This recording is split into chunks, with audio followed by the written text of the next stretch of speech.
Jika takdir membawamu bertemu seseorang yang matanya tak lagi bisa melihat dunia, tapi mampu melihat hatimu dengan begitu dalam, mungkinkah itu pertanda dari Allah? Kadang, bukan mata yang buta, tapi hati yang tak mengenal kasih sejati. Jika kisah ini menyentuh hatimu, jangan lupa tinggalkan doa dan like-nya. Semoga kita semua diberi kesempatan untuk memeluk kembali yang kita cintai di jalan yang diridhai Allah. Malam itu, langit tak lagi hitam. Ia merah menyala seperti neraka yang turun ke bumi. Jerit manusia bercampur dengan suara kayu yang patah, kaca yang meledak, dan panas yang membakar kulit. Di antara kobaran api yang menelan rumah-rumah, seorang anak kecil berlari tanpa alas kaki. Tubuhnya dilumuri abu dan air mata. Namanya Naila. Usianya baru 9 tahun, tapi malam itu, ia dipaksa menjadi dewasa oleh kehilangan yang belum siap ia mengerti. "Ummi!" teriaknya sekuat tenaga. Suaranya pecah menembus asap tebal. Setiap langkah terasa seperti menusuk bara. Nafasnya sesak, dadanya perih. Tapi ia tak peduli. Ia tahu ibunya masih di dalam. Suara batuk dan jeritan samar masih terdengar dari arah kamar belakang. "Ummi," jawab Naila. Hening sejenak. Lalu suara itu datang. Lirih, lemah, namun begitu hangat. "Lari, nak, lari." Suara itu membuat seluruh tubuh Naila bergetar. Air mata bercampur dengan debu dan asap, membuat penglihatannya kabur. Tapi ia tahu arah itu. Kamar tempat ibunya sering berdoa di malam-malam sunyi, tempat ia dulu sering berbaring di pangkuan sang ibu sambil mendengar kisah para nabi. Kini tempat itu terbakar. Namun di sanalah hatinya tertambat. "Enggak, Ummi, aku enggak mau pergi." Naila berlari menerobos dinding kayu yang sudah rapuh. Panasnya seperti ribuan jarum yang menembus kulit. Tapi ia terus maju. Hingga ledakan kecil dari tabung gas melemparkan tubuh mungilnya ke tanah. Kepalanya membentur tiang, dunia berputar. Dan di tengah kabut kesadaran itu, ia sempat melihat bayangan ibunya. Wajahnya pucat, matanya menatap penuh cinta, tapi tubuhnya dilahap api. "Ummi," bisiknya pelan, sebelum semuanya berubah menjadi gelap. Saat Naila terbangun, ia berada di rumah sakit. Tubuhnya dibalut perban. Kulit lengannya terbakar sebagian. Aroma obat dan bau luka bercampur di udara. Ia mencari sosok yang paling ia rindukan, tapi hanya mendapati tatapan iba dari perawat dan suara ayat-ayat pendek yang dibacakan seorang ustaz di pojok ruangan. "Ummi mana?" tanyanya dengan suara serak. Tak ada jawaban. Hanya keheningan yang memotong udara seperti pisau. Beberapa hari kemudian, kabar itu datang. Tubuh ibunya ditemukan di reruntuhan rumah. Hangus, tak lagi bisa dikenali. Orang-orang berkata ibunya meninggal sambil berusaha menutupi tubuhnya dengan sajadah. Tapi yang paling menusuk hati Naila adalah kenyataan bahwa kebakaran itu bermula dari dapur. Dari lampu minyak yang ia nyalakan saat mencari makanan tengah malam. Sejak hari itu, kata takdir menjadi momok yang menghantui. Ia benci tidur. Karena setiap kali matanya terpejam, ia kembali mendengar suara kobaran api, jeritan, dan doa terakhir ibunya. Ia bangun dengan teriakan yang sama, dan setiap kali ia mengucap nama Allah dalam tangis, hatinya terasa seperti disayat. Ia merasa Allah menghukumnya, dan hukuman itu bernama hidup. Tahun-tahun berjalan, tapi kenangan malam itu tak pernah memudar. Setiap kali ada api dinyalakan, entah lilin, kompor, atau dupa, ia akan gemetar. Tubuhnya memeluk diri sendiri, seperti seorang anak kecil yang mencari pelukan yang tak pernah datang lagi. Orang-orang bilang waktu akan menyembuhkan luka, tapi bagi Naila, waktu justru menajamkan rasa bersalah. Ia tumbuh menjadi gadis yang pendiam. Tatapannya selalu kosong, langkahnya lambat, seakan sebagian dirinya tertinggal di rumah yang telah jadi abu. Tapi di dalam kesunyian itu, masih ada satu hal yang membuatnya bertahan, keyakinan bahwa ibunya belum pergi. Kadang, saat malam turun dan angin menyusup lewat celah jendela, ia merasa ada tangan lembut yang mengelus rambutnya. Kadang, dalam mimpi, ia mendengar bisikan lembut memanggil namanya. "Naila, jangan menangis." Suara itu sama, persis seperti dulu. Dan setiap kali terbangun, dadanya sesak, air matanya tak mau berhenti. Ia mulai berdoa lagi. Perlahan, dalam ketakutan yang ia pelihara bertahun-tahun, ia mulai menyebut nama Allah dengan gemetar.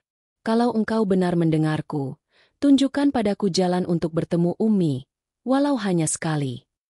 Ia tak tahu apakah itu doa atau keputusasaan, tapi setiap kata yang ia ucapkan lahir dari tempat paling dalam di hatinya, tempat di mana cinta dan luka bercampur jadi satu.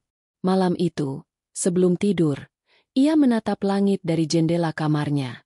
Hujan turun perlahan, menyentuh kaca seperti air mata yang tertahan. Di kejauhan, kilatan petir membuat bayangan seperti wajah ibunya di langit yang muram. Naila memejamkan mata, menahan sesak di dada. Kalau Umi masih hidup, biarkan aku menemukan dia. Doa itu terucap lirih, seperti bisikan yang hilang di antara suara hujan. Tapi ia tak tahu, malam itu adalah awal dari perjalanan panjang yang akan mengubah hidupnya. Api memang telah memisahkan mereka, tapi takdir mungkin sedang bersiap mempertemukan kembali, dengan cara yang tak akan pernah ia duga. Langit sore itu berwarna kelabu, seakan bumi belum selesai menangisi kisah masa lalu. Angin membawa aroma tanah basah setelah hujan, menenangkan, tapi juga menyimpan duka yang entah kenapa terasa akrab di dada Naila. Sudah bertahun-tahun berlalu sejak malam kebakaran itu, tapi setiap kali langit muram seperti ini, perasaan yang sama datang, perasaan kehilangan yang belum benar-benar pergi. Naila kini sudah dewasa. Ia tinggal di sebuah kota kecil di pinggiran Jawa Barat, bekerja sebagai relawan di panti sosial milik pesantren. Hidupnya sederhana, tapi ada kesunyian yang tak bisa dihapuskan oleh tawa anak-anak panti yang sering memanggilnya, Kak Naila. Senyumnya hangat, namun di balik itu ada mata yang menyimpan gelap. Mata yang pernah melihat neraka dunia dan masih belajar percaya bahwa Allah tak meninggalkannya. Setiap sore, setelah mengajar membaca Iqra, Naila punya kebiasaan berjalan menyusuri taman kecil di depan masjid. Di sana ia biasa menatap langit, berbicara dalam hati kepada ibunya. Kadang ia merasa seperti sedang bicara dengan dirinya sendiri. Tapi sore itu berbeda.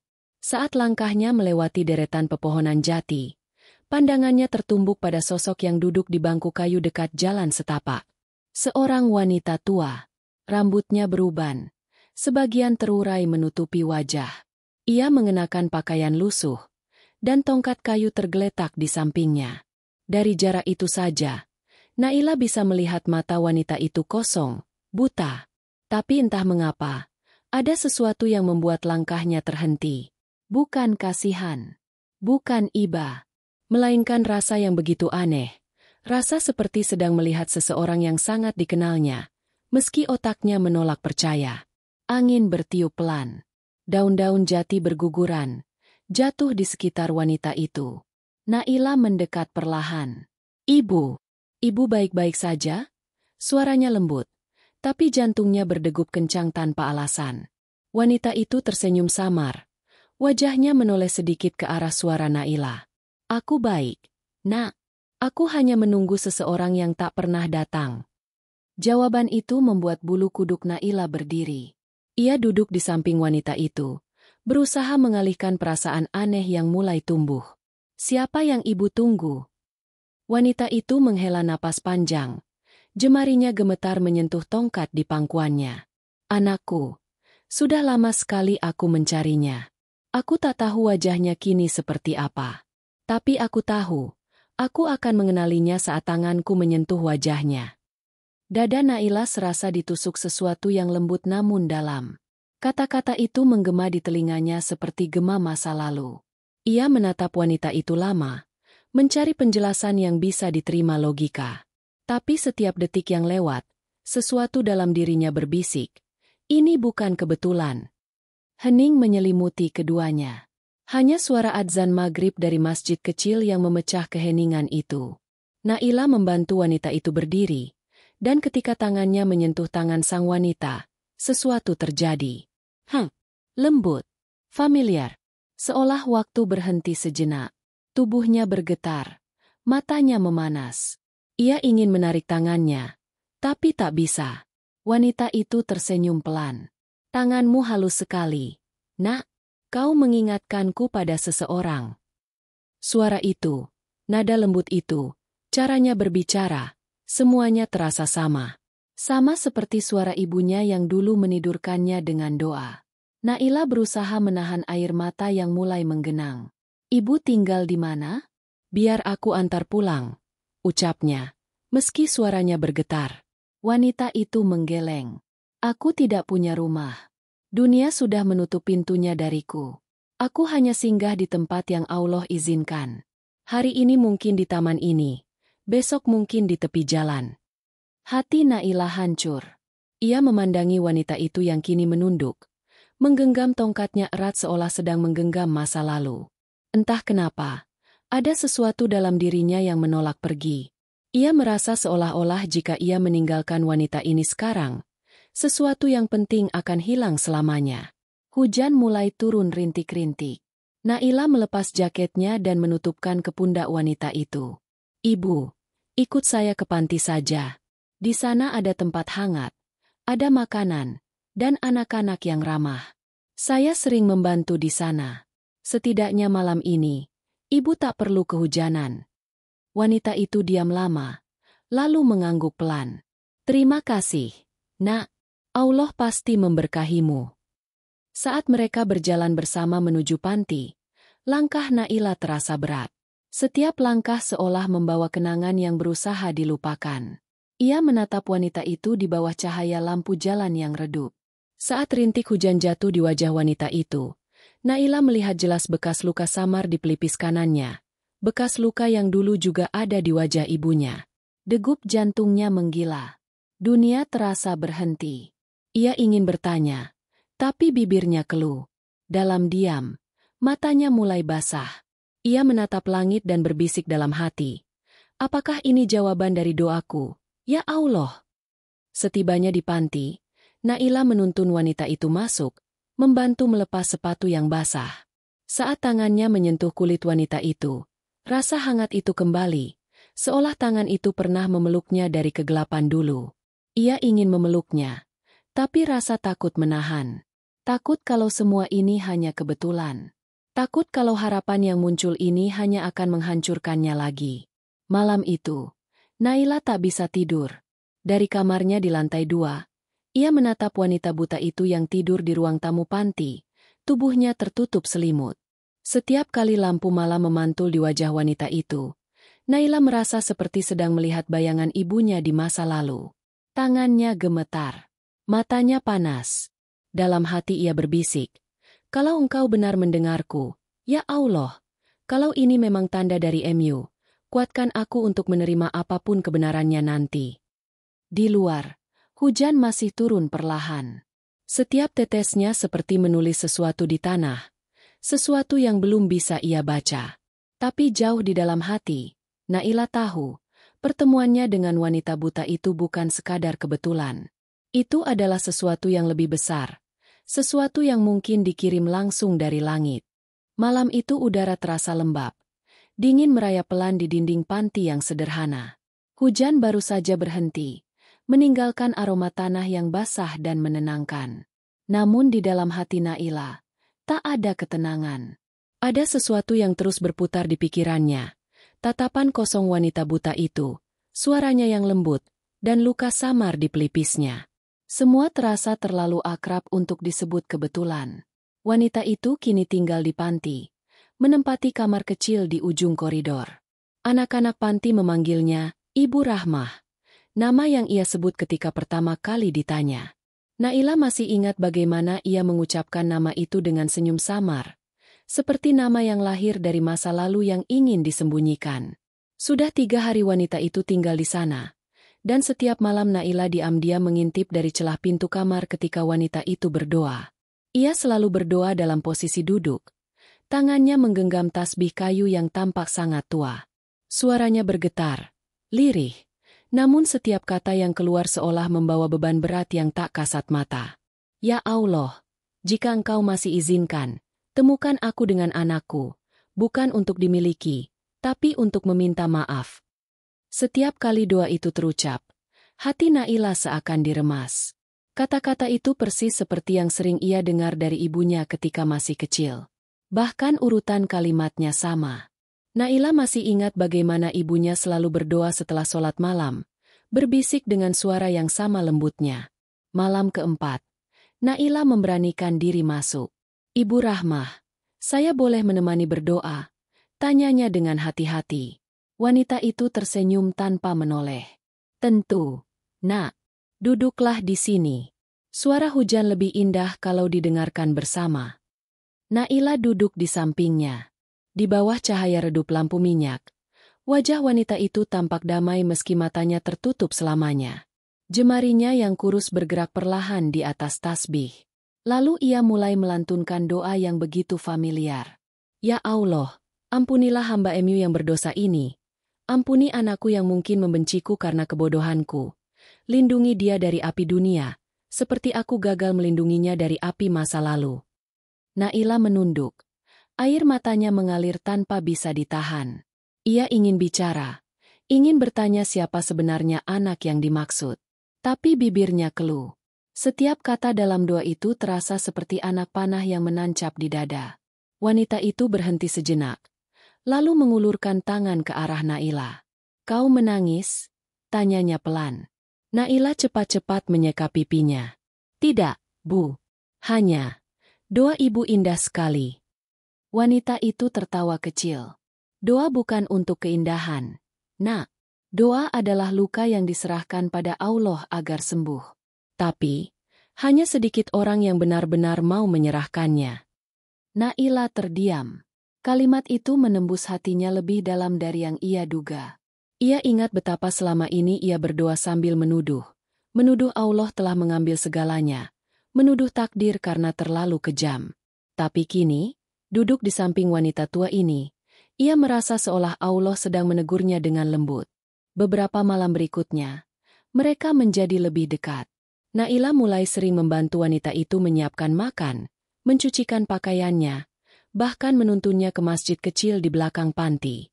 Setiap kali mereka berjalan berdua, anak-anak panti berbisik bahwa mereka tampak seperti ibu dan anak yang lama terpisah. Suatu sore, ketika langit mulai jingga, Naila mendengar sesuatu yang membuat jantungnya berhenti sejenak. Wanita itu duduk di beranda, menatap kosong ke arah suara burung-burung yang pulang ke sarang. Tiba-tiba ia berucap, "Naila, namanya Naila, kan? Anak itu." Naila tertegun. Ia berdiri kaku di belakang wanita itu, tidak tahu harus menjawab atau bersembunyi. Suaranya tercekat di tenggorokan. "Ibu, dari mana tahu nama itu?" Wanita itu diam. Hanya jemarinya yang meraba udara seperti mencari sesuatu yang hilang. Aku tak tahu. Nama itu datang setiap aku berdoa. Setiap aku sebut, anakku. Nama itu muncul dalam pikiranku. Naila. Suara yang memanggilku dari masa lalu." Dunia Naila runtuh perlahan. Ia mencoba meyakinkan dirinya bahwa ini hanyalah kebetulan lain. Tapi kebetulan macam apa yang bisa tahu nama yang begitu spesifik, yang bahkan belum pernah ia sebutkan? Dengan hati yang bergetar, Naila berlutut di depan wanita itu. "Ibu Rahmah, kalau boleh saya tanya, anak ibu dulu, apakah juga seorang perempuan?" Wanita itu mengangguk perlahan. "Ya, perempuan kecil, dengan mata yang selalu menatapku penuh harap. Dia suka menyanyi sebelum tidur. Suaranya seperti doa yang belum selesai." Air mata Naila jatuh deras. Ia tak sanggup menyembunyikannya lagi. Ia ingin memeluk wanita itu, tapi ada ketakutan yang menahan. Takut jika kebenaran itu bukan seperti yang ia harapkan. Wanita itu tersenyum, meski matanya tak bisa melihat. "Aku tahu kau menangis, Nak. Suaramu pecah seperti hatiku dulu. Tapi jangan biarkan air mata menenggelamkan doa. Kadang, air mata adalah jalan agar Allah tahu betapa kita rindu."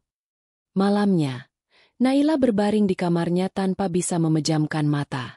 Doa yang diucapkan wanita itu terus terngiang di kepalanya. Setiap kata seperti menggali kembali luka lama yang selama ini ia pendam. Ia menatap langit-langit, lalu menutup mata, berbisik dalam hati. "Jika Engkau memang menulis semua ini, ya Allah, tolong beri aku petunjuk. Aku takut berharap, tapi lebih takut jika ini benar dan aku tak mengenalinya. Di luar, angin berhembus lembut, membawa aroma bunga kenanga dari halaman panti. Di kejauhan, wanita buta itu masih duduk bersandar di dinding. Bibirnya bergerak pelan melafalkan doa yang sama. Dan entah mengapa, di antara suara angin dan desiran daun, Naila merasa mendengar suara ibunya menyusup di sela-sela doa itu. Suara yang dulu meninabobokannya di malam kebakaran. Untuk pertama kalinya dalam bertahun-tahun, Naila menutup mata bukan karena ketakutan, tapi karena doa. Pagi itu matahari tampak enggan muncul. Awan tebal menggantung di langit, seolah bumi sedang menahan sesuatu yang berat. Naila berdiri di depan jendela kamar panti, menatap taman kecil yang masih basah oleh embun. Di luar, suara anak-anak panti yang tertawa terdengar samar. Namun bagi Naila, dunia seakan berputar lebih lambat. Sejak malam itu, malam ketika wanita buta itu menyebut namanya tanpa pernah tahu siapa dia, tidurnya tak pernah lagi nyenyak. Bayangan ibunya terus hadir di antara mimpi dan sadar. Wajahnya kabur, tapi matanya jelas. Mata lembut yang selalu memandang penuh kasih, kini hadir dalam sosok wanita tua itu. Ia ingin menolak, tapi hatinya menolak menyangkal. Terlalu banyak kesamaan. Terlalu dalam kebetulan ini untuk dianggap kebetulan semata. Pagi itu, saat ia membawa sarapan ke kamar wanita itu, aroma minyak kayu putih memenuhi ruangan. Wanita itu duduk di kursi dekat jendela, menatap ke arah suara langkah Naila. "Kau datang lebih awal, Nak," katanya pelan. "Cuacanya dingin. Ibu, saya bawakan bubur hangat." Wanita itu tersenyum. Bau buburnya seperti yang dulu sering kumasak, katanya, lalu terdiam. Tangannya gemetar ketika menyentuh mangkuk. Naila memperhatikan jemari itu. Kurus, lemah, tapi ada sesuatu yang dikenalnya. Urat-urat di punggung tangan itu. Lekuk kuku, bahkan caranya menggenggam sendok. Persis seperti tangan yang dulu sering mengusap rambutnya sebelum tidur. "Ibu Rahmah," suara Naila nyaris tak terdengar. "Ibu pernah tinggal di mana sebelum sampai ke sini?" Wanita itu tampak berpikir lama. "Aku tidak ingat jelas. Hanya ada suara api dan teriakan. Setelah itu gelap. Saat sadar, mataku sudah tak bisa melihat apapun. Sejak hari itu, aku hidup dengan orang-orang asing, berpindah dari satu tempat ke tempat lain. Tapi ada sesuatu yang selalu menahanku di bumi, perasaan bahwa aku belum menebus sesuatu." Kata-kata itu membuat dada Naila sesak. Ia memandang wajah wanita itu, mencoba membaca sesuatu dari garis-garis usia yang dalam di pipinya.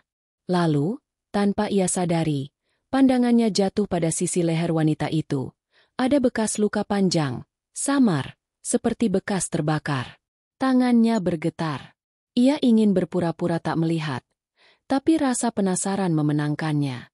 Ia berpura-pura membantu membetulkan selendang yang terlepas. Dan saat itu ia melihatnya lebih jelas. Luka itu, bekas bakar tua, menyebar hingga ke punggung, sama seperti yang ibunya punya dulu. Dunia Naila seketika memudar. Suara di sekelilingnya hilang. Ia hanya menatap kulit yang rusak itu dengan mata yang basah. "Ya Allah," bisiknya dalam hati. "Apa ini yang selama ini aku minta?" Wanita itu merasakan keheningan itu, lalu menoleh perlahan. "Ada apa, Nak?" Suaramu berubah. Naila buru-buru menghapus air matanya. "Tidak, Bu, hanya angin pagi ini terasa dingin sekali." Ia tersenyum, tapi senyum itu rapuh. Hari-hari berikutnya berjalan dengan sunyi yang tebal. Naila berusaha tetap tenang, tapi pikirannya terus dipenuhi pertanyaan. Ia mulai memperhatikan segala detail. Cara wanita itu melafalkan doa, kebiasaannya mengusap dada kiri ketika cemas, bahkan nada suaranya saat menyebut nama, "Nak." Semua sama seperti ibunya dulu. Tapi logika menolak. Ibunya sudah meninggal. Jasadnya ditemukan di reruntuhan. Mustahil ia hidup. Namun hatinya terus berbisik bahwa mustahil itu bukan milik manusia. Suatu sore, hujan turun deras. Angin menerpa jendela panti dengan suara gemuruh. Listrik padam, membuat ruangan gelap kecuali cahaya kecil dari lilin di meja. Naila sedang merapikan pakaian wanita itu yang lembab ketika tanpa sengaja ia melihat sesuatu di dalam lemari kayu kecil milik sang wanita. Sepotong kain putih yang dibungkus rapi, dengan bordiran nama di ujungnya. Naila. Tangannya gemetar saat menyentuh kain itu. Ia tahu persis apa itu. Sajadah kecil miliknya sewaktu kecil, yang selalu ia bawa setiap kali sholat bersama ibunya. Ia bahkan masih ingat noda hitam di sudutnya, bekas terbakar malam itu. Tubuhnya lemas. Ia menatap wanita itu yang sedang duduk di lantai, meraba tasbihnya perlahan. Ibu Rahmah, dari mana ibu dapat sajadah ini? Tanyanya dengan suara serak. Wanita itu diam lama, seperti mencari jawaban yang terlupa. Aku menemukannya. Di antara abu. Aku menyimpannya, karena ada nama yang sama dengan anak yang selalu hadir dalam doaku. Naila terisak. Air matanya jatuh tanpa bisa dikendalikan. Ia menggenggam sajadah itu, menempelkannya di dada. Ibu, saya tidak tahu ini mimpi atau kenyataan. Tapi kenapa semua ini begitu sama? Wanita itu meraba arah suara Naila. Tangannya bergetar mencari wajahnya. Boleh, aku sentuh wajahmu, nak. Naila mendekat, membiarkan tangan keriput itu menyentuh pipinya. Sentuhan itu lembut. Begitu lembut hingga seluruh pertahanannya runtuh. Wanita itu menyusuri lekuk wajahnya dengan hati-hati. Dahi, hidung, pipi, lalu berhenti di dagu, seolah sedang membaca kenangan dari kulit yang pernah ia cium bertahun-tahun lalu. Air mata Naila menetes di tangan wanita itu. Kenapa? Kenapa rasanya seperti dulu?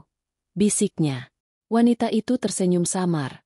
Namun di balik senyum itu ada air mata yang jatuh. Karena doa yang sama tak pernah salah alamat. Nak, kadang Allah mempertemukan kita bukan untuk mengulang masa lalu, tapi untuk menebusnya. Hujan makin deras di luar. Naila memeluk wanita itu, tak peduli lagi pada logika atau keraguan. Dalam pelukan itu, dunia terasa berhenti. Ia tak tahu siapa wanita ini sebenarnya. Tapi untuk pertama kalinya sejak malam kebakaran itu, hatinya merasa hangat lagi. Namun jauh di dalam dirinya, sebuah ketakutan kecil mulai tumbuh. Ketakutan bahwa semua ini mungkin bukan keajaiban, melainkan awal dari sesuatu yang jauh lebih dalam dan menyakitkan. Di luar, kilat menyambar, menerangi ruangan sekejap. Dalam cahaya itu, wajah wanita buta itu terlihat damai. Tapi ada air mata yang menetes di ujung matanya yang tak lagi melihat. Dan Naila tahu, entah apapun kebenaran di balik semua ini, takdir sedang bergerak perlahan, membawa mereka menuju sesuatu yang tak bisa dihindari. Malam itu turun perlahan seperti doa yang tak ingin terdengar. Udara di panti begitu sunyi, hanya bunyi jarum jam tua yang berdetak pelan di ruang tamu. Anak-anak sudah terlelap, tapi bagi Naila, malam selalu menjadi waktu di mana pikirannya menolak diam. Hatinya penuh oleh rasa yang saling bertabrakan, bahagia, takut, dan rindu yang begitu menyakitkan. Sejak wanita buta itu menyentuh wajahnya sore tadi, bayangan masa lalu datang tanpa henti. Sentuhan itu membawa kembali kenangan yang selama ini ia kubur dalam doa, aroma tangan ibunya, suara lembut yang dulu menuntunnya menghafal doa malam, dan cara ibunya menyebut namanya dengan begitu pelan, seolah setiap hurufnya adalah kasih yang abadi. Naila berbaring, memandangi langit-langit. Hujan rintik turun lagi, mengetuk genting seperti denting hati yang resah. Ia tak bisa tidur. Ada sesuatu yang memanggilnya, entah dari luar atau dari dalam dirinya sendiri. Akhirnya ia bangun, melangkah pelan ke arah kamar wanita itu. Pintu tak tertutup rapat.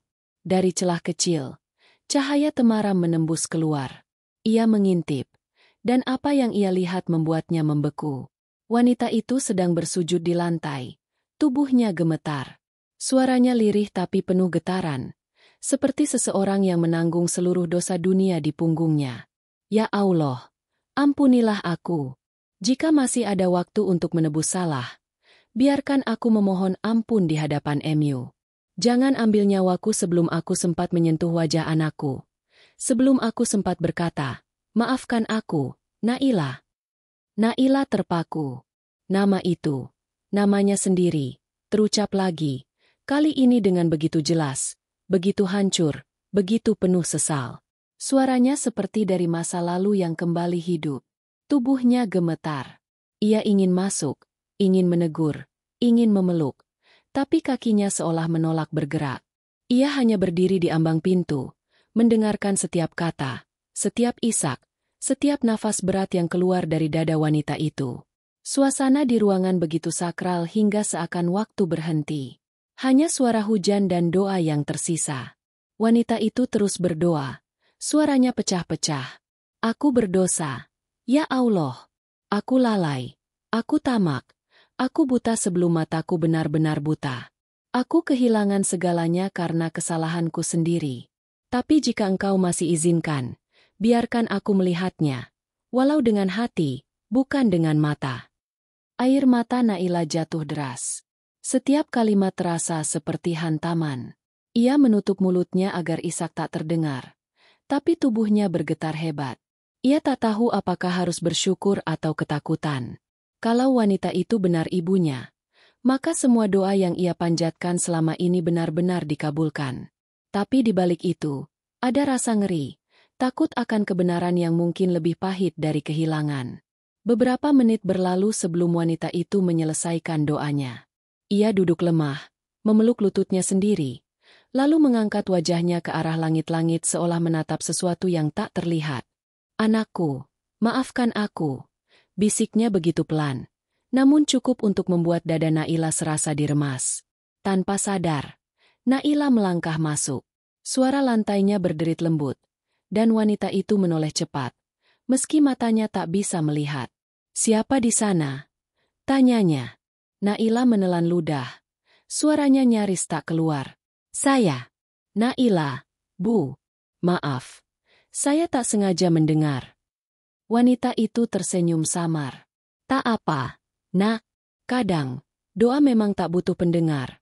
Tapi Allah selalu punya cara memperdengarkannya pada yang seharusnya mendengar. Naila duduk di sampingnya, berusaha menenangkan degup jantung yang terlalu kencang. Doa ibu tadi, begitu indah, tapi juga sedih. Wanita itu menghela napas panjang. Doa yang lahir dari penyesalan memang tak pernah indah, Nak. Tapi justru disitulah keindahannya di mata Allah. Karena hanya yang menyesal sungguh-sungguh yang bisa berdoa tanpa topeng. Keduanya terdiam lama. Lilin kecil di pojok ruangan bergetar ditiup angin, membuat bayangan mereka menari di dinding. Naila menatap wajah wanita itu. Matanya yang kosong namun seakan bisa menatap langsung ke dalam hatinya. Bu, Naila memberanikan diri. Apakah ibu pernah kehilangan seseorang bernama Naila? Wanita itu tampak tertegun. Bibirnya gemetar. Nama itu. Ia berhenti, menarik napas dalam. Nama itu tidak pernah hilang dari kepalaku. Tapi aku tidak tahu apakah dia masih hidup atau tidak. Aku hanya ingat malam itu. Api di mana-mana. Aku berlari, mencoba menyelamatkannya.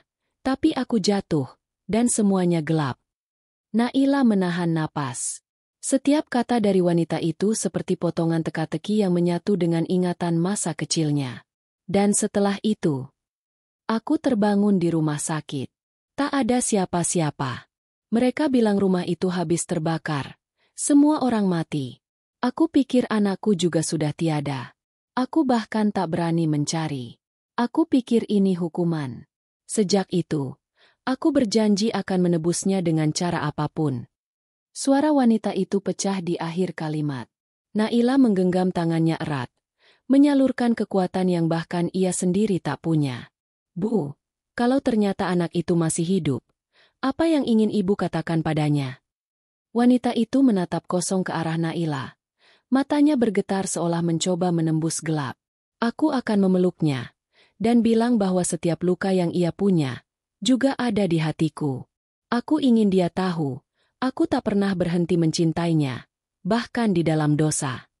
Air mata Naila jatuh tanpa henti. Ia ingin mengatakan sesuatu, ingin berteriak bahwa anak itu adalah dirinya. Tapi lidahnya terasa berat, hatinya gentar. Ia belum siap. Ia belum tahu apakah yang ia temukan ini keajaiban atau ujian. Malam itu, setelah wanita itu tertidur, Naila duduk di lantai, memandangi wajahnya yang tenang. Cahaya lilin memantul lembut di kulitnya yang penuh luka. Tapi bagi Naila, luka itu tampak seperti tanda cinta yang bertahan dari api dunia. Dalam hati, Naila berbisik, "Jika engkau benar mengirimnya kembali padaku, ya Allah, jangan biarkan aku salah melangkah. Jika ini ujian, beri aku kekuatan untuk menanggung jawab atas rindu yang belum selesai." Di luar, hujan reda. Angin membawa aroma tanah basah, dan di kejauhan, petir terakhir menyala seperti tanda. Naila tahu, malam itu sesuatu telah berubah. Ia tak lagi sendirian dalam rindunya. Tapi ia juga sadar, ada rahasia yang belum terungkap. Rahasia yang perlahan memanggilnya untuk menggali lebih dalam, meski mungkin di baliknya ada luka yang belum siap ia buka. Pagi menetes pelan di atas atap panti, seperti sisa hujan yang enggan pergi. Udara dingin membawa aroma tanah dan kayu lembab, membuat suasana terasa berat dan muram. Naila duduk di serambi, memandangi halaman yang mulai diterangi cahaya tipis mentari. Di tangannya, secangkir teh hangat sudah dingin. Ia bahkan tak menyadari kapan uapnya lenyap. Malam sebelumnya masih berputar di kepalanya. Doa wanita buta itu, sujud yang penuh tangis, dan pengakuan yang menembus dinding hatinya. Rasanya semua batas antara masa lalu dan masa kini mulai kabur. Ia tak tahu apakah sedang hidup di hari ini, atau justru berjalan di dalam kenangan yang tak mau mati. Langkah kaki lembut terdengar dari arah dalam. "Kau belum sarapan, nak?" Suara wanita itu memecah lamunannya. Naila tersentak, buru-buru tersenyum. "Belum, Bu. Saya hanya ingin udara pagi." Wanita itu duduk perlahan di sebelahnya, menunduk. Udara pagi sering membawa rindu yang sulit dijelaskan. Naila menatapnya lama. Kata-kata sederhana itu seperti pisau kecil yang menembus halus ke dalam hati. "Iya, Bu. Kadang rindu bisa menua tanpa pernah sempat pulang." Wanita itu tersenyum samar. Tangannya meraba tasbih di saku. "Ada hal-hal yang memang tidak diminta untuk pulang, Nak. Hanya untuk dimaafkan." Hening sejenak. Angin membawa bunyi daun-daun jati bergesekan. Di kejauhan, burung-burung kecil beterbangan dari pucuk pohon, dan untuk alasan yang tak dimengerti, Naila merasa seperti sedang diawasi oleh masa lalu. Hari itu, setelah mengantar beberapa anak panti ke sekolah, Naila kembali ke ruang wanita itu untuk membersihkan kamar. Ketika ia menarik laci tua di sudut ruangan, tangannya tersentuh sesuatu yang keras, terbungkus kain lusuh. Ia membuka perlahan, selembar kertas kuning tua, terlipat rapat dan nyaris hancur di ujungnya. Aroma kertas itu aneh, seperti asap dan air mata yang mengering. Dengan hati-hati, ia membuka lipatan pertama. Tulisan di dalamnya sudah pudar, tapi masih bisa terbaca. "Untuk Farida, istriku. Jika surat ini sampai padamu, berarti aku sudah gagal menjaga kalian. Aku tak sempat meminta ampun pada Allah untuk kesalahanku malam itu. Aku tahu api itu bukan semata takdir. Aku tahu siapa yang memicunya, dan aku tahu ia melakukannya karena ingin melindungi seseorang yang ia cintai." Naila menatap baris-baris itu dengan mata membesar. Jantungnya berdegup kencang. Nama itu, Farida, nama ibunya. Ia membaca lagi, matanya bergetar. Dadanya terasa seperti dihantam sesuatu dari dalam. "Jika kau membaca ini, ketahuilah, aku tak membencimu. Aku hanya ingin kau tahu, aku mengerti alasanmu. Aku tahu kau melakukannya karena ingin menyelamatkan Naila. Tolong, jika kalian selamat, jangan biarkan anak kita tumbuh dengan rasa bersalah. Katakan padanya, ayahnya memaafkan segalanya. Dan jika aku tak ada, ajarkan dia untuk mencintai Allah lebih dari dirinya sendiri." Tangannya bergetar hebat. Nafasnya tersengal, antara ingin menangis dan berteriak. Nama itu lagi. Kalimat itu lagi. Naila menutup mulutnya dengan tangan, menahan isak yang memaksa keluar. Surat itu ditandatangani dengan tulisan yang tak asing. Abu Hasan, nama ayahnya. Tubuhnya lemas. Dunia seolah bergeser. Ia menatap kertas itu lama, seakan takut huruf-hurufnya menghilang jika ia berkedip. Pikirannya dipenuhi tanya, mengapa surat ini ada di kamar wanita buta itu? Bagaimana mungkin benda yang seharusnya terkubur bersama rumah mereka kini ada di sini? Ia berlari keluar kamar, membawa surat itu dalam genggaman, mencari wanita itu di taman belakang. Wanita itu sedang duduk di bawah pohon mangga, meraba tasbihnya seperti biasa. Nafas Naila tersengal ketika berdiri di depannya. "Bu, saya menemukan ini di laci kamar ibu." Suaranya gemetar. "Apa ibu tahu dari mana surat ini?" Wanita itu diam lama. Jemarinya berhenti bergerak. "Surat?" bisiknya perlahan. Naila menaruh surat itu di pangkuannya. "Tolong, baca atau raba. Saya yakin ibu tahu." Wanita itu menyentuh permukaannya pelan, seperti mengenali sesuatu yang dulu pernah menjadi bagian dari hidupnya. "Kertas ini, baunya." Suaranya lirih, bergetar. "Aku pernah memegangnya." "Dari mana, Bu? Katakan." Wanita itu menarik napas panjang, menunduk dalam. "Aku menemukannya di reruntuhan rumah yang terbakar, bertahun-tahun lalu. Ada potongan kain di bawahnya. Ada huruf N di ujungnya. Aku simpan, meski aku tak tahu apa artinya. Aku hanya merasa, aku harus menyimpannya." Air mata Naila jatuh deras. "Rumah yang terbakar itu, di mana, Bu?" Wanita itu memejamkan mata. "Aku tidak ingat tempatnya, tapi aku ingat teriakan seorang anak. Suara itu menembus api. Aku mencoba mencarinya, tapi aku jatuh. Saat aku bangun, dunia sudah hitam." Suasana mendadak menjadi begitu sunyi. Hanya suara angin yang mengaduk dedaunan di atas mereka. Naila tak bisa berkata apa-apa. Tangannya menggenggam surat itu erat, seolah takut keajaiban ini menghilang jika ia melepaskannya. Lalu, sesuatu membuatnya sadar. Di bagian bawah surat, ada bekas robekan. Kalimat terakhir terputus di tengah-tengah. "Dan jika suatu hari anak kita tumbuh tanpa mengenal ibunya, katakan padanya." Habis di situ. Tidak ada kelanjutan. Naila menatap lembaran itu lama. Matanya berair. Kata-kata yang belum selesai itu terasa seperti napas yang terhenti di dada, menggantung di antara harapan dan kehilangan. Wanita itu meraih tangan Naila, menutupinya dengan lembut. "Nak, kenapa kau menangis begitu?" Naila mengguncang kepala. Saya hanya merasa surat ini penting, Bu. Penting sekali." Wanita itu mengangguk pelan. "Kalau begitu, simpanlah. Mungkin Allah menitipkannya padamu agar kau bisa menemukan sesuatu yang hilang." Sore itu, Naila kembali ke kamarnya dengan langkah gontai. Ia duduk di lantai, membuka surat itu lagi, membacanya berulang-ulang hingga hafal setiap hurufnya. Dalam hatinya, ada rasa aneh yang tak bisa dijelaskan, sebuah getaran halus antara takjub dan takut. Ia menatap langit di luar jendela. Awan perlahan pecah, dan cahaya matahari menembus lembut. Naila berbisik, "Jika ini petunjuk MU, ya Allah, aku akan mengikutinya. Tapi tolong, jangan biarkan aku kehilangan arah sebelum kebenaran itu terungkap." Surat itu masih di tangannya, seperti sepotong masa lalu yang menolak mati. Ia tahu, sesuatu di balik surat ini sedang menunggu untuk ditemukan. Tapi ia juga tahu, setiap kebenaran yang tertulis dengan air mata tak pernah datang tanpa luka baru. Langit sore itu gelap, seolah menyembunyikan sesuatu di balik awannya. Petir menyambar jauh di ufuk, dan udara lembab menempel di kulit seperti napas masa lalu yang enggan pergi. Naila berdiri di ambang pintu panti, menatap gerimis yang mulai jatuh, membawa kenangan dan kegelisahan bersamaan. Surat itu masih ia genggam erat, basah oleh keringat dan air mata yang belum benar-benar berhenti sejak pagi.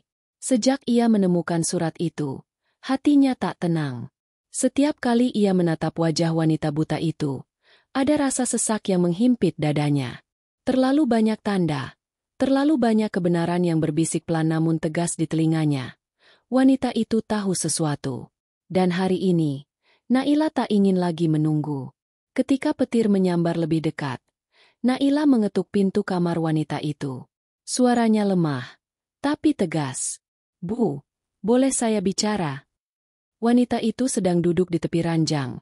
Tangannya menggenggam tasbih, seolah sedang memegang sesuatu yang menjaga jiwanya agar tidak runtuh. Ia menoleh pelan. "Masuklah, nak." Naila masuk, menutup pintu di belakangnya. Hujan mulai deras, mengetuk atap seperti jutaan tangan kecil yang menuntut kejujuran. Ia duduk di kursi kayu di depan wanita itu, memandangi wajahnya yang diterangi cahaya temaram lampu minyak. "Bu," suaranya bergetar. "Saya menemukan surat di laci kamar ibu. Surat dari seseorang bernama Abu Hasan." Wanita itu tampak terkejut. Jemarinya berhenti di antara butir tasbih. Tubuhnya menegang. "Abu Hasan," ucapnya perlahan. "Aku sudah lama tak mendengar nama itu." "Dia ayah saya," kata Naila. Suaranya hampir pecah. "Dan surat itu untuk Farida, ibuku." Wanita itu menggigit bibirnya. Napasnya tersendat. "Farida," gumamnya lirih. Lalu bahunya mulai bergetar. "Ibu tahu siapa mereka, bukan?" desak Naila. "Tolong, jangan diam lagi. Semua ini, surat, luka di tubuh ibu, doa-doa itu, semuanya mengarah ke satu hal. Katakan pada saya, Bu, siapa sebenarnya ibu?" Suasana di ruangan itu menegang. Hujan di luar semakin deras, menggantikan sunyi yang menggantung di antara mereka. Wanita itu mengusap wajahnya dengan tangan gemetar. "Nak, kadang, kebenaran datang bukan untuk menenangkan hati, tapi untuk menguji apakah kau siap menerimanya." "Saya sudah siap, Bu." Naila menatapnya dalam-dalam. Air matanya jatuh satu-satu. "Saya hanya ingin tahu kebenarannya, meski itu menyakitkan." Wanita itu menarik napas panjang. Lalu, perlahan, ia berkata dengan suara bergetar. "Benar, aku mengenal Abu Hasan. Aku juga mengenal Farida. Karena aku..." Ia berhenti, matanya kosong, seolah melihat sesuatu yang jauh. "Adalah perempuan yang menyebabkan kebakaran itu terjadi." Suara itu menghantam dada Naila seperti palu. Dunia berhenti berputar sesaat. "Ah, apa?" Wanita itu menunduk dalam. Air matanya jatuh ke punggung tangannya. "Malam itu, aku dan Farida berselisih. Aku datang ke rumahnya untuk memperingatkan tentang sesuatu, tentang rahasia yang seharusnya tak terungkap. Tapi aku terlalu marah, terlalu dikuasai oleh rasa iri dan takut. Aku menyalakan lampu minyak dengan tangan yang gemetar, dan tanpa sadar, minyak itu tumpah. Api menyambar cepat. Aku mencoba memadamkannya, tapi sudah terlambat. Rumah itu terbakar. Aku mendengar suara anak kecil menangis. Suara yang masih menghantuiku hingga kini." Naila berdiri, tubuhnya lemas. "Tidak, tidak mungkin." Wanita itu mengangkat wajahnya, menatap ke arah suara Naila dengan mata kosong yang dipenuhi air. "Farida mencoba menyelamatkanmu, nak." Ia menjerit, "Menyuruhmu lari. Aku ingin menolong, tapi aku terjebak oleh api. Aku merasakan kulitku terbakar, mataku buta, dan semuanya menjadi gelap. Aku pikir aku mati, tapi aku masih hidup. Hidup dengan dosa yang membakar lebih dari api itu sendiri." Naila menutup mulutnya, tubuhnya gemetar hebat. "Jadi selama ini, ibu..." Suaranya pecah. "Ibu yang menyebabkan semua itu? Ibu yang membuat saya kehilangan Ummi." Wanita itu menangis. Suaranya serak seperti batu yang pecah. "Ya, nak. Aku penyebabnya. Aku yang membawa malapetaka itu. Aku telah menanggungnya setiap hari, setiap malam, dalam doa, dalam buta.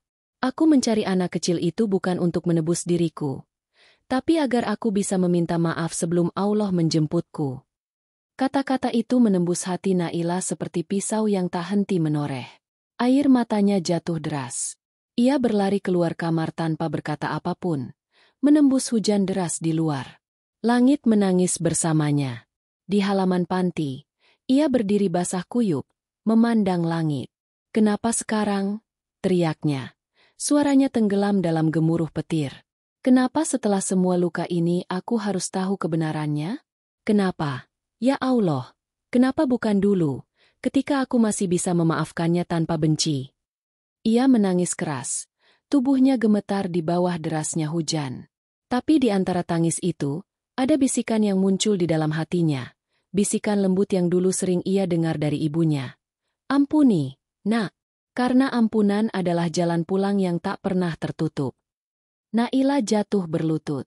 Air mata bercampur dengan hujan, mengguyur wajahnya yang lelah. Dalam dirinya, dua perasaan bertarung, kemarahan dan kasih. Ia ingin membenci wanita itu. Tapi bagaimana mungkin? Ia melihat penderitaan sejati di mata butanya.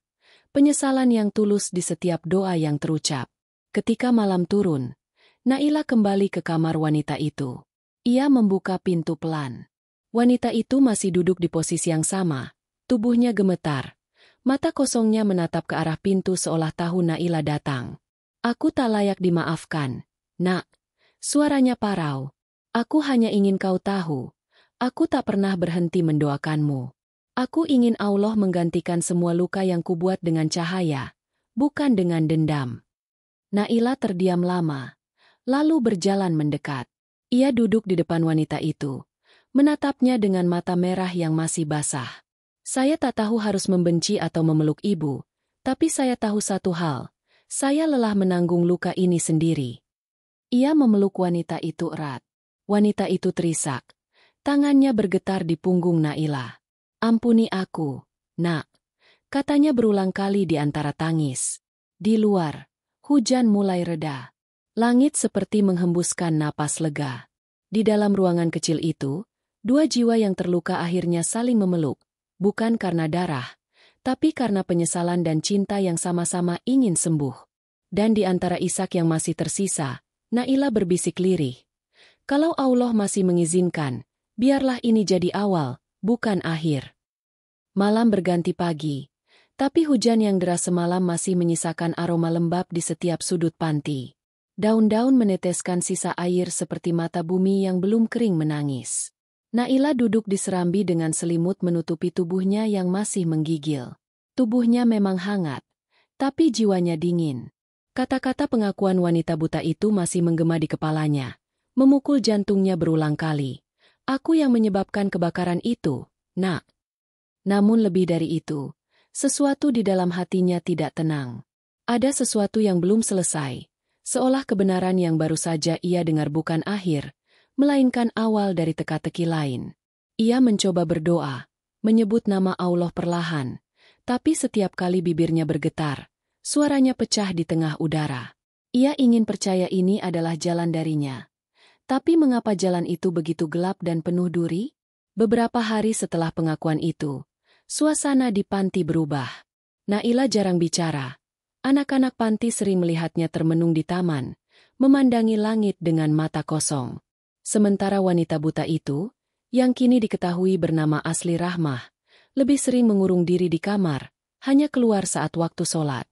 Namun yang aneh, sejak malam pengakuan itu, setiap kali mereka sholat bersama, Naila selalu merasa sesuatu berbeda dalam cara Rahmah berdoa. Ada kedalaman yang aneh. Seperti seseorang yang berbisik kepada rahasia yang belum sepenuhnya terucap. Suatu sore, saat Naila baru pulang dari pasar membawa kebutuhan panti, seorang lelaki tua berdiri di depan gerbang. Wajahnya dipenuhi garis usia, sorban lusuh menutupi kepala, dan di tangannya ada tongkat kayu. Naila sempat ragu, tapi lelaki itu tersenyum begitu melihatnya. Assalamualaikum, Nak. Maaf. Apakah ini panti Al-Ikhlas? Waalaikumsalam. Jawab Naila sopan. Iya, betul. Ada yang bisa saya bantu? Aku sedang mencari seseorang, ujarnya pelan. Seorang perempuan bernama Rahmah. Aku dengar dia tinggal di sini sekarang. Jantung Naila berdegup kencang. Benar. Tapi siapa bapak? Lelaki itu menunduk. Namaku Ustaz Idris. Aku pernah menjadi imam di kampung tempat Rahmah dulu tinggal. Sudah lama aku mencarinya. Ada sesuatu yang harus kusampaikan sebelum semuanya terlambat. Naila mempersilakan lelaki itu masuk, menuntunnya ke ruang tamu. Beberapa menit kemudian, Rahmah keluar dari kamarnya dengan langkah pelan. Tongkatnya mengetuk lantai kayu. Begitu mendengar suara Ustaz Idris, tubuhnya langsung menegang. Itu Suara siapa? Lelaki itu mendekat. Matanya berkaca-kaca. Rahmah, kau masih hidup? Rahmah gemetar. Ustaz, apa benar ini kau? Iya, aku. Aku datang bukan untuk membuka luka lama, tapi ada kebenaran yang harus kau dengar, dan juga gadis ini. Pandangannya beralih ke arah Naila. Naila menatapnya dalam kebingungan. Kebenaran apa, Ustaz? Ustaz Idris duduk perlahan, menghela napas panjang. Rahmah, waktu itu, malam kebakaran itu, banyak yang salah paham. Semua mengira kau penyebabnya. Tapi sebenarnya, aku tahu siapa yang menyalakan lampu minyak itu. Rahmah menahan napas. Tubuhnya membeku. Jangan. Ustaz, Jen. Namun Ustaz Idris melanjutkan. Suaranya bergetar tapi tegas. Itu bukan kau, Rahmah. Itu Farida. Dia melakukannya karena ingin melindungi seseorang. Ruangan seketika sunyi. Hanya terdengar detak jam di dinding dan desah napas Naila yang mulai tersengal. Apa? Apa maksud Ustaz? Ustaz Idris menatap Naila dengan mata teduh. Farida, ibumu, menyalakan lampu minyak malam itu untuk mencari surat yang disembunyikan oleh Abu Hasan, ayahmu. Surat yang berisi pengakuan bahwa rumah itu sedang diawasi oleh orang-orang yang hendak menagih hutang. Ia takut sesuatu buruk terjadi padamu. Jadi ia ingin segera pergi malam itu. Tapi ketika Rahmah datang, mereka berdebat, lampu terjatuh, dan api menyebar. Semua orang mengira Rahmah penyebabnya karena dia yang terakhir terlihat membawa lampu. Rahmah menunduk. Tangisnya pecah. Aku tak pernah bisa membela diri. Semua orang sudah menuduhku.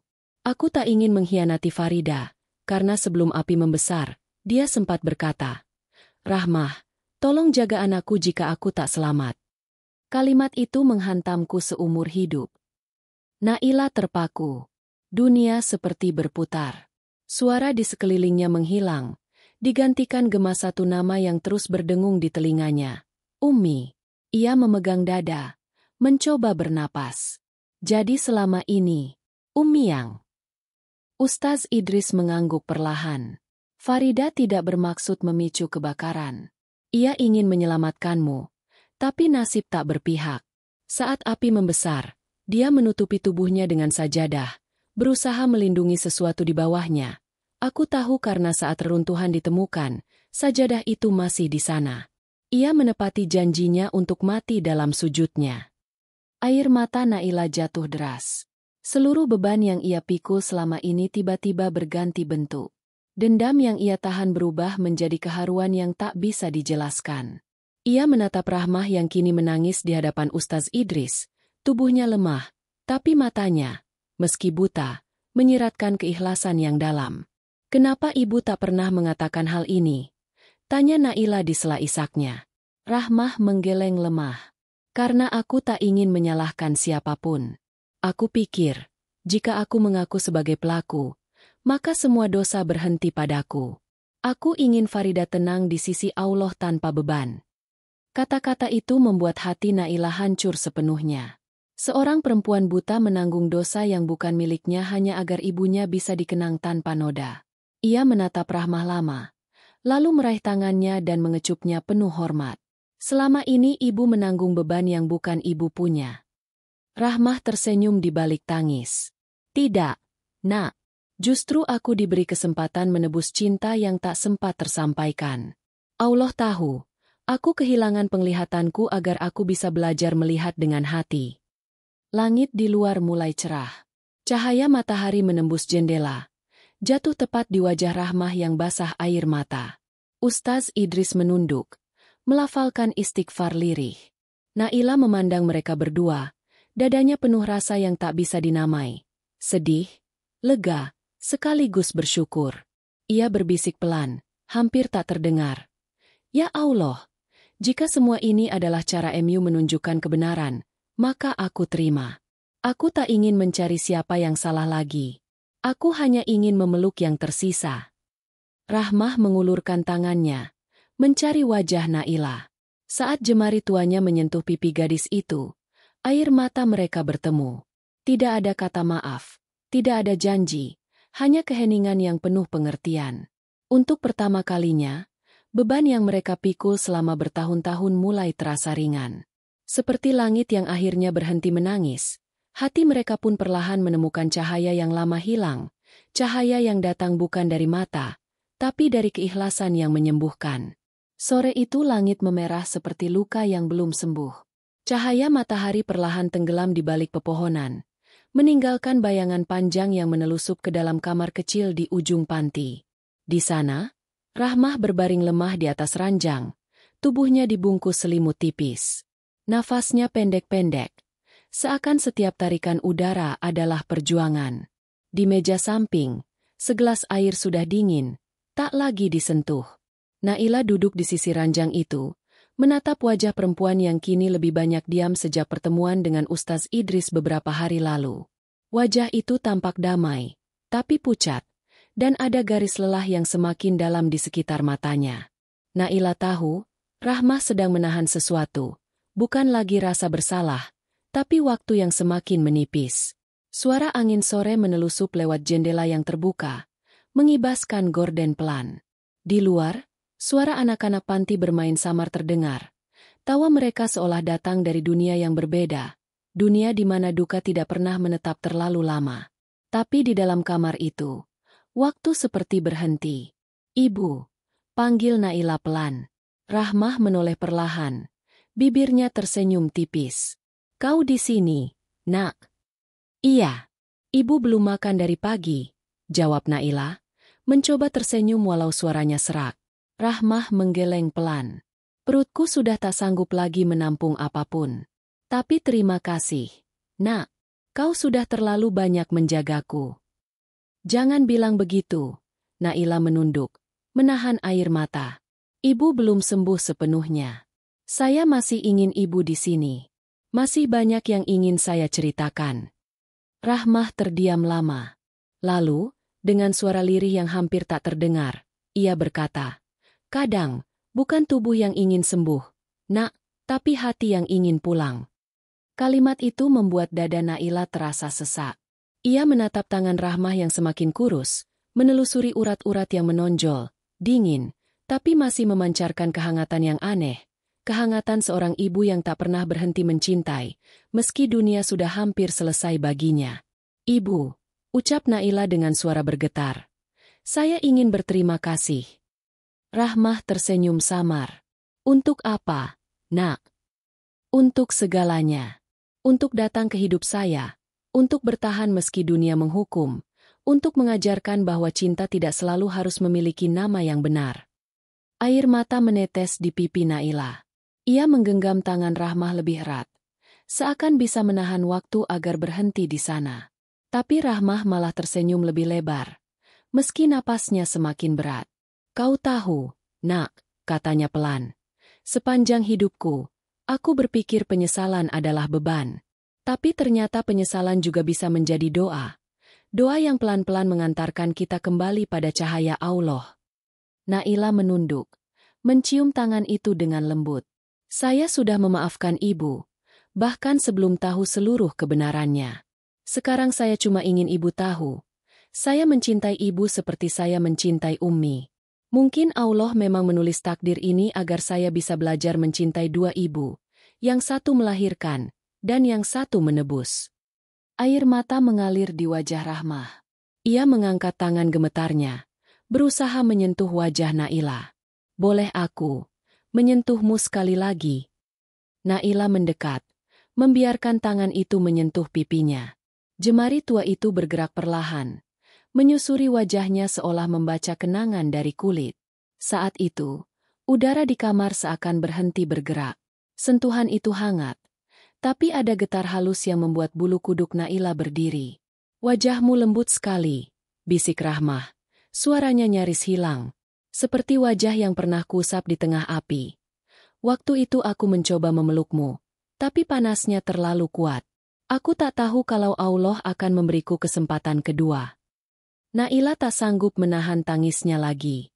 Ia memeluk Rahmah erat, menangis di bahunya. "Ibu jangan pergi dulu. Saya masih butuh ibu di sini." Rahmah menepuk pelan punggung Naila. Suaranya bergetar. Jangan menangis. Nak, setiap pertemuan memang punya akhir. Tapi bukan berarti cinta ikut mati. Kau tahu apa yang membuatku kuat hidup selama ini? Apa, Bu? Keyakinan bahwa Allah tidak pernah salah menulis takdir. Bahkan luka paling dalam sekalipun, pasti punya makna. Dan sekarang, aku tahu, makna hidupku adalah menemukanmu. Naila menatap wajahnya yang mulai pucat. Matanya yang tertutup tapi seakan bisa melihat jauh menembus jiwa. Dalam detik-detik itu, Naila tahu apa yang akan terjadi, tapi hatinya menolak menerima. Rahmah mengerja pelan. Suaranya makin melemah. Nak, kalau aku tak bisa bangun esok pagi, tolong jangan tangisi kepergianku. Doakan aku, supaya Allah mengampuni dosaku dan mengizinkanku memandang wajahmu dari tempat yang lebih tenang. Ibu jangan bicara begitu, Naila memotong cepat. Tapi Rahmah tersenyum tenang. Janji, nak, jangan tangisi aku. Hening panjang menggantung. Di luar, matahari tenggelam sepenuhnya, menyisakan langit ungu keabu-abuan. Naila masih menggenggam tangan Rahmah, menatapnya seperti ingin mengukir setiap detil wajah itu dalam ingatannya. Lalu, di sela-sela hening itu, Rahmah berbisik lemah. Aku mencintaimu, Naila. Naila menunduk. Suaranya pecah di antara air mata. Saya juga mencintai ibu. Senyum terakhir terukir di bibir Rahmah. Lembut, damai, seolah ia baru saja meletakkan seluruh bebannya. Tangannya perlahan terkulai, tapi masih hangat dalam genggaman Naila. Untuk sesaat, dunia benar-benar berhenti. Tak ada suara hujan, tak ada angin, hanya keheningan yang dalam, keheningan yang bukan lagi tentang kehilangan, tapi tentang penerimaan. Naila memeluk tubuh itu lama, membiarkan air matanya jatuh di dada Rahmah yang kini tak lagi bergerak. Di dalam keheningan itu, ia berbisik pelan. Semoga Allah menerangimu, Bu. Karena lewat dirimu, aku belajar bahwa cinta sejati tak selalu datang lewat darah, tapi lewat penebusan. Lalu ia menatap langit dari jendela, di mana sinar terakhir matahari masih menggantung samar di ufuk barat. Di dalam cahaya yang perlahan pudar itu, Naila merasa sesuatu bergetar di dadanya. Bukan kesedihan, tapi kelegaan. Seolah Rahmah baru saja meninggalkan sesuatu yang tak bisa mati. Kehangatan, cinta, dan doa yang akan tetap hidup di dalamnya sampai akhir waktu. Subuh datang dengan lirih yang sendu. Udara pagi masih basah oleh embun. Sementara cahaya pertama menelusup pelan melalui celah jendela kamar yang kini hening. Di ranjang sederhana itu, Rahmah telah berbaring dalam diam. Wajahnya tenang, bibirnya seolah masih menyimpan sisa senyum terakhir. Tak ada lagi napas yang menghembus, tak ada lagi doa yang bergetar dari bibirnya. Hanya ketenangan yang tak bisa dijelaskan oleh kata. Naila duduk di sampingnya, masih menggenggam tangan yang kini dingin. Matanya sembab, tapi kali ini tak ada tangis. Ia hanya menatap lekat wajah itu, menelusuri setiap garis yang telah menua oleh penyesalan dan cinta. Dulu ia selalu berpikir kehilangan adalah bentuk hukuman dari Allah, tapi pagi itu, di hadapan jasad seorang wanita yang menebus dosa dengan kasih, Naila justru merasakan kedamaian yang aneh. Angin berhembus lembut, menyibak tirai tipis di jendela. Dalam hembusan itu, seolah ada suara yang familiar, suara lembut yang dulu sering menuntunnya membaca doa malam. Jangan menangis lagi, nak. Setiap perpisahan adalah cara Allah menunjukkan bahwa surga tak jauh dari hati yang ikhlas. Naila menutup mata. Dan air matanya jatuh, bukan karena duka, tapi karena rasa syukur yang tak bisa ia bendung. Ia mengelus rambut Rahmah, berbisik. Terima kasih, Bu. Terima kasih karena kau datang bukan untuk menambah luka, tapi untuk mengajarkanku cara menyembuhkan. Beberapa jam kemudian, warga sekitar datang membantu menyiapkan pemakaman. Anak-anak panti menatap dari jauh, beberapa menangis, beberapa hanya diam. Belum mengerti arti kehilangan yang begitu sunyi. Naila mengikuti setiap prosesi dengan langkah pelan. Ia memandangi kain kafan putih itu dibentangkan, dan untuk pertama kalinya dalam hidupnya, ia tak merasa takut pada kematian. Ia melihatnya sebagai kepulangan, Seperti seorang ibu yang akhirnya menemukan jalan pulang ke rumah setelah bertahun-tahun tersesat. Ketika tubuh Rahmah diturunkan ke liang lahat, langit tiba-tiba terbuka. Cahaya matahari menerobos awan, jatuh tepat ke atas pusaranya. Orang-orang tertegun, tapi Nailah hanya tersenyum di tengah air matanya. Ia tahu, cahaya itu bukan kebetulan. Ia tahu Allah sedang mengizinkan langit memberi salam pada jiwa yang baru saja dimaafkan. Setelah semua selesai, Nailah duduk sendirian di tepi makam, memegang bunga kenanga di tangan. Angin lembut menyentuh pipinya, dan untuk sesaat ia merasa seperti seseorang sedang mengusapnya dengan kasih. Ia menatap langit biru yang baru bersih setelah hujan beberapa hari terakhir. "Bu," bisiknya pelan, "aku janji akan terus mendoakanmu. Aku akan hidup seperti yang kau ajarkan, dengan hati yang bersih, tanpa dendam, tanpa menyesal." Ia terdiam lama, membiarkan keheningan berbicara. Di dalam hatinya, ada rasa hangat yang sulit dijelaskan, seolah sebagian dirinya yang lama hilang kini kembali utuh. Ia menyadari, selama ini yang ia cari bukan sosok ibunya semata, tapi makna di balik kehilangan itu sendiri. Ia mencari alasan untuk memaafkan, untuk bisa mencintai dirinya sendiri lagi. Dan lewat Rahmah, Allah menunjukkan jalan itu. Hari-hari berikutnya berjalan seperti lembaran baru yang bersih. Nailah kembali mengajar anak-anak panti, tapi kini dengan semangat yang berbeda. Setiap kali ia melihat mereka tersenyum, ia melihat sedikit bayangan Rahmah di sana, ketulusan yang tidak butuh pengakuan, kasih yang tidak menuntut balasan. Suatu sore, saat sedang mengajarkan doa pada anak-anak, seorang bocah kecil bertanya polos, "Kak Nailah, kenapa kalau orang baik meninggal, langitnya jadi cerah?" Nailah tersenyum lembut. Karena langit tahu, ada jiwa yang akhirnya pulang. Dan Allah ingin dunia ikut menyambutnya dengan cahaya. Anak-anak itu tersenyum, lalu meneruskan hafalan mereka. Tapi di dalam hati Nailah, kalimat itu berputar menjadi doa. "Semoga aku juga bisa pulang dengan cahaya seperti Ibu Rahmah." Malamnya, ketika semua sudah tertidur, Nailah keluar ke taman panti. Di sana, angin malam berhembus tenang, membawa aroma bunga kenanga yang ditanam Rahmah sebelum ia jatuh sakit. Ia duduk di bawah pohon itu, menatap bintang-bintang yang bersinar di langit yang bersih. Dalam diam, ia menengadahkan tangan.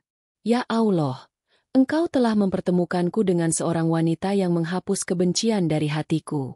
Aku tahu kini, setiap luka yang Kau beri bukan untuk menghukum, tapi untuk menuntunku pulang. Aku mohon, jadikan ampunan MU tempat istirahatnya, dan jadikan kenangan ini kekuatanku untuk tetap berjalan." Air matanya jatuh perlahan, tapi wajahnya damai. Ia menatap langit yang penuh bintang, dan entah mengapa, satu bintang bersinar lebih terang dari yang lain, seolah memberi salam terakhir. Dalam cahaya malam itu, Nailah tersenyum. Ia akhirnya mengerti, cinta sejati tidak selalu datang dengan kebahagiaan, tapi seringkali dengan kehilangan yang membuat jiwa tumbuh. Ia mengingat kata-kata Rahmah sebelum berpulang. Cahaya tidak lahir dari mata yang terbuka, tapi dari hati yang rela memaafkan. Dan malam itu, Nailah merasa cahaya itu benar-benar hidup di dalam dirinya. Cahaya yang lahir dari luka, dari doa, dan dari kasih yang tak lagi mencari balasan. Ketika angin kembali berhembus lembut, ia memejamkan mata, membiarkan wajahnya disentuh oleh kesejukan malam. Dalam keheningan itu, bibirnya bergetar mengucap satu kalimat yang menutup segalanya. "Aku tak lagi kehilangan, karena Engkau, ya Allah, telah memberiku cinta yang tak akan mati." Langit tetap tenang, bintang tetap bersinar, dan di dada Nailah, tak ada lagi gelap yang menakutkan. Yang tersisa hanyalah cahaya lembut, cahaya yang tumbuh dari luka, dan kini menjadi petunjuk bagi langkah-langkah hidupnya selanjutnya.